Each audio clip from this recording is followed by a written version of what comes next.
Welcome, and thank you for joining us on this journey into a case that has haunted a community and a nation for decades. This is more than a story about a murder. It's a story about silence, privilege, and power, and the brave voices that dared to break through it. As we unravel the tragic killing of Martha Moxley and uncover the deeper web beneath it, we honor not just her memory, but the countless others whose stories were buried beneath wealth, fear, and secrecy. What you're about to witness is real, raw, and deeply human. It's a reminder that justice can be delayed, but when truth speaks loud enough, it can be heard. Let's begin. In a neighborhood where crime was considered a stranger, a nightmare bloomed on Mischief Night 1975. It would leave a stain on one of the most powerful families in America. A community shattered, and a girl's voice forever silenced beneath the pines.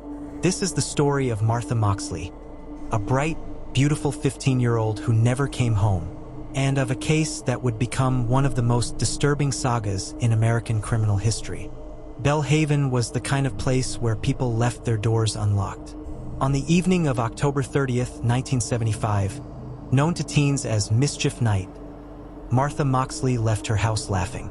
Blonde, athletic, popular. She had a light in her that others noticed. That night, she was planning to hang out with friends. Nothing unusual. There were eggs being thrown, toilet paper flying, kids being kids. She never came back. It was the morning of Halloween when Dorothy Moxley realized her daughter hadn't come home. Panic hadn't set in yet, but when the hours passed, that quiet dread became unbearable. Later that afternoon, a neighbor's search would bring them to Moxley's backyard. There, under a pine tree, her body was found. She had been brutally beaten with a golf club. The shaft was broken, its jagged edge used to stab her through the neck. The force was so strong that the club shattered. A grotesque silence fell on Belle Haven, the kind of silence that only murder brings. Investigators quickly identified the murder weapon, a 6-iron belonging to the Skakel family, a name that carried political weight. The Skakels were related to the Kennedys. Ethel Skakel was the widow of Robert F. Kennedy.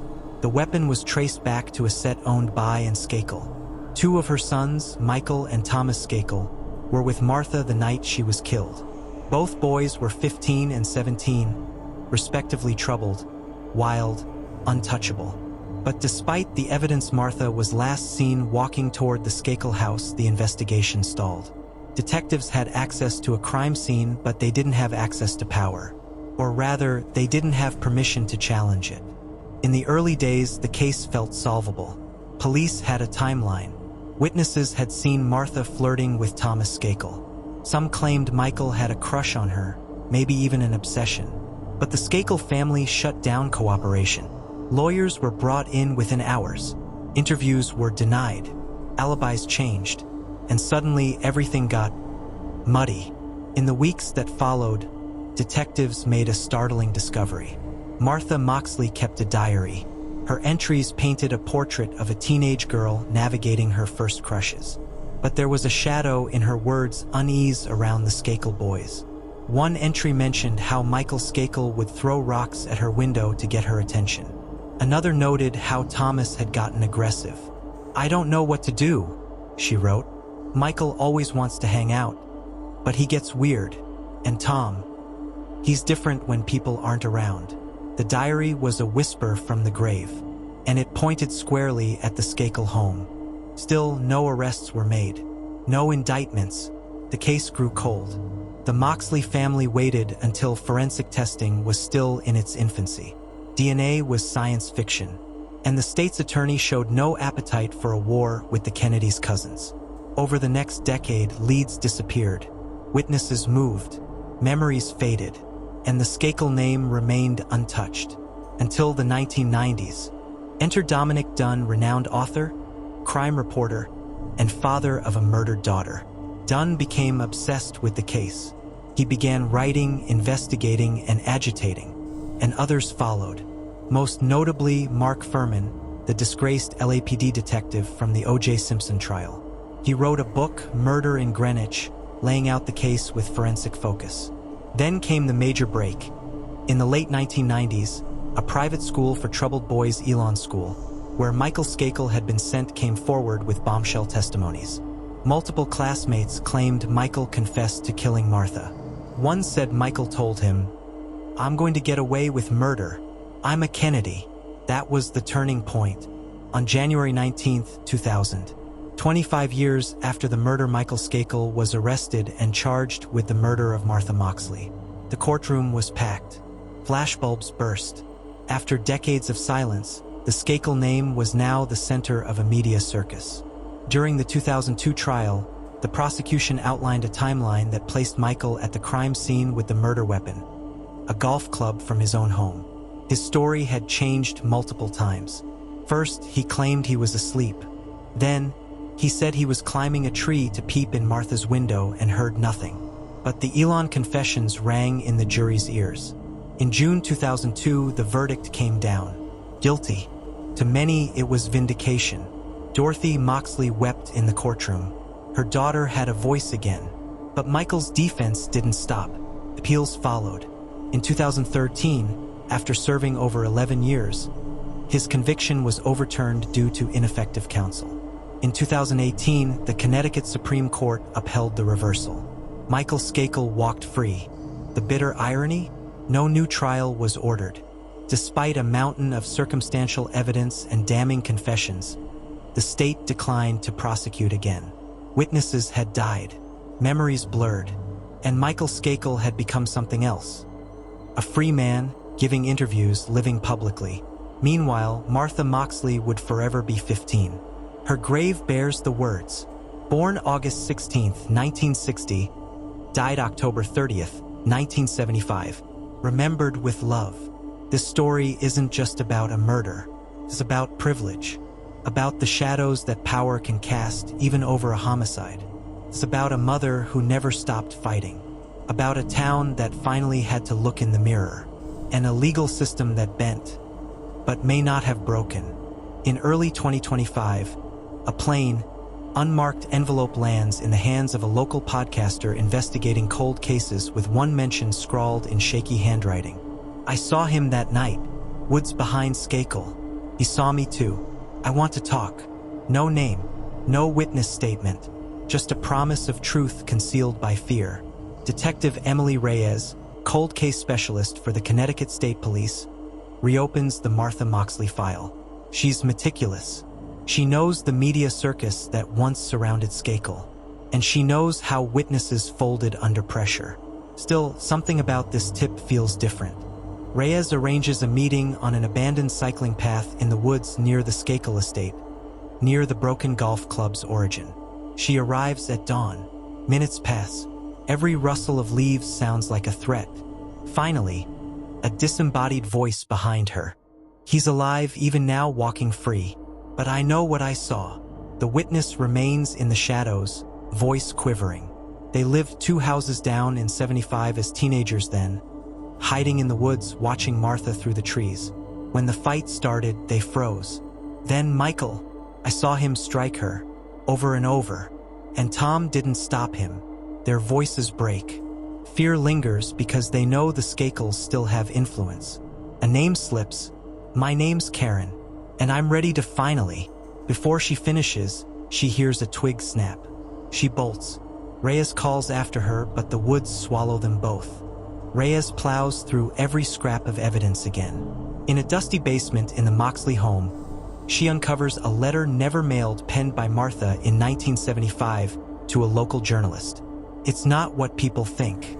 I'm scared of what I know." Never released. Never read. Now cataloged in the case file. The tone is urgent, terrified. Martha wasn't just having teenage drama. She was facing something darker. Reyes meets with Michael Skakel. He's wary. Seated in a crisp suit, he denies knowing the tipster. He refutes any confession. He refuses to be rattled. But when Reyes mentions Karen, his composure cracks just a flicker. His hand shakes slightly. It's gone in a heartbeat. Yet Reyes notices.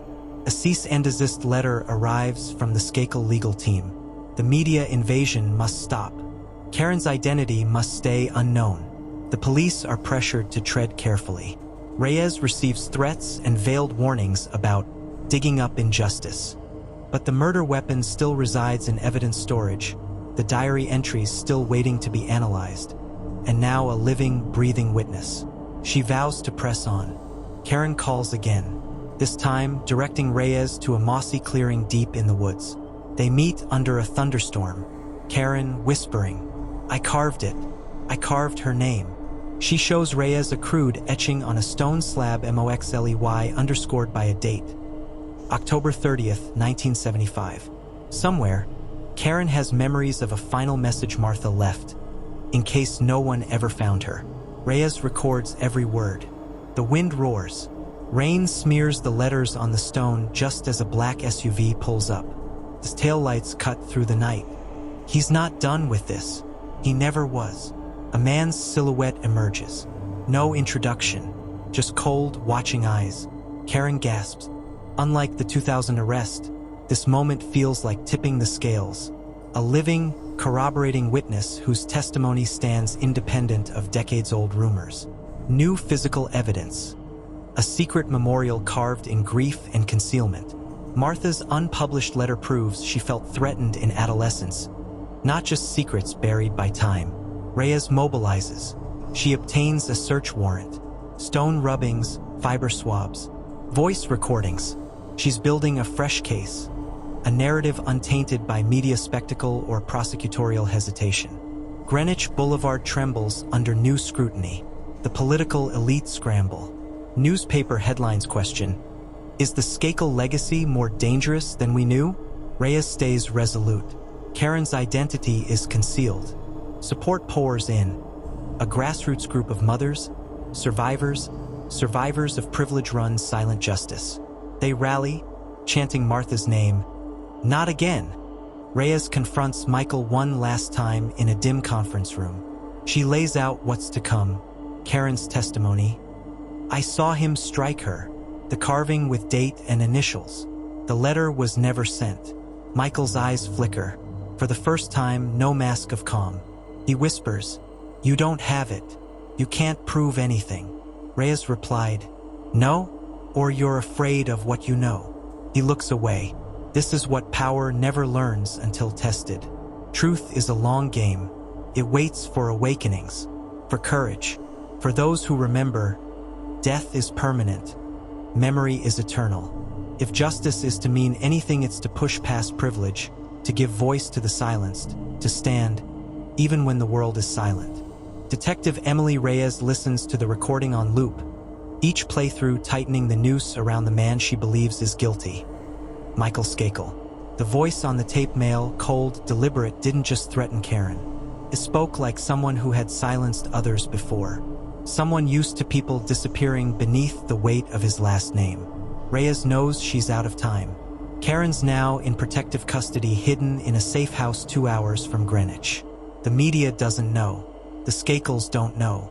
Officially, she doesn't exist. Unofficially, she's the first crack in a 50-year wall of silence. Reyes returns to the crime scene, what's left of it. The backyard pine tree still stands, gnarled and weathered, its trunk bearing decades of secrets. Forensic techs comb through the burial site of the broken golf club once more. Technology has evolved. In the bagged fragments from 1975, trace elements long undetectable now speak. A drop of blood, not Martha's. Partial DNA profile emerges. It is consistent with Michael Skakel. Not conclusive, but damning.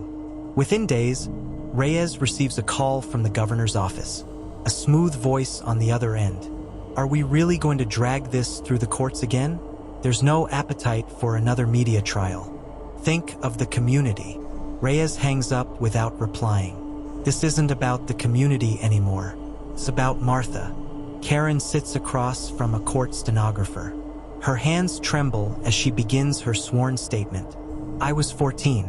I snuck out that night. I had a crush on one of the boys. I didn't want to be seen. So I hid in the woods behind the Skakel house. I saw Martha laughing, then an argument, then rage. Michael followed her as she walked away. I heard him shouting, slurring something about being ignored, being laughed at. Then the first hit. She weeps. He hit her again, and again. I froze. I thought, Maybe he'd stop. Silence fills the room like fog. But he didn't. The district attorney has no choice. On May 2nd, 2025, a new warrant was issued for the arrest of Michael Skakel, this time not based on hearsay or circumstantial guesses, but new forensics and first-hand eyewitness testimony. Michael, now 64, is apprehended without incident at a country club in Westchester County.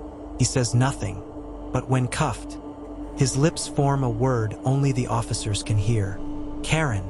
The trial begins in October.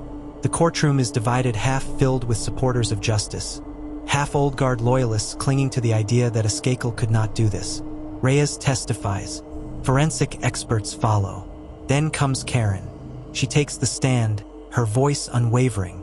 I was afraid my whole life. I thought they'd find me, that they'd bury me too. She points directly at Michael Skakel. He killed her. I saw it. In the face of mounting evidence, Skakel's defense turns desperate. They float alternate theories. An unknown attacker, a jealous boyfriend. But no new suspect emerges. No alternative timeline holds water. Karen's statement, combined with the forensic update, becomes a lethal combination. The jury deliberates for 6 days. Then the verdict. We, the jury, find the defendant, Michael Skakel, guilty of murder in the first degree. Gasp. Weeping. A single cheer stifled by the judge's gavel. Dorothy Moxley, now in her 80s, stands quietly outside the courtroom. Reporters swarm. Dorothy, do you feel justice has finally been served? She smiles tearfully. Justice didn't come fast, but it came. And Martha finally gets to rest. The Skakel case, now a reopened chapter of legal history, becomes a national conversation about wealth, accountability, and justice delayed. Podcasts, documentaries, and editorial boards echo the sentiment. It took 50 years, one brave witness, and a detective who wouldn't back down to silence the power that thought it was above the law. Michael Skakel is sentenced to 25 years to life. He'll likely die in prison. The world moves on. If you found this story compelling and want more deep dives into real-life mysteries and unsolved crimes, make sure to click the subscribe button. More true crime documentaries are on the way. Don't miss the next one.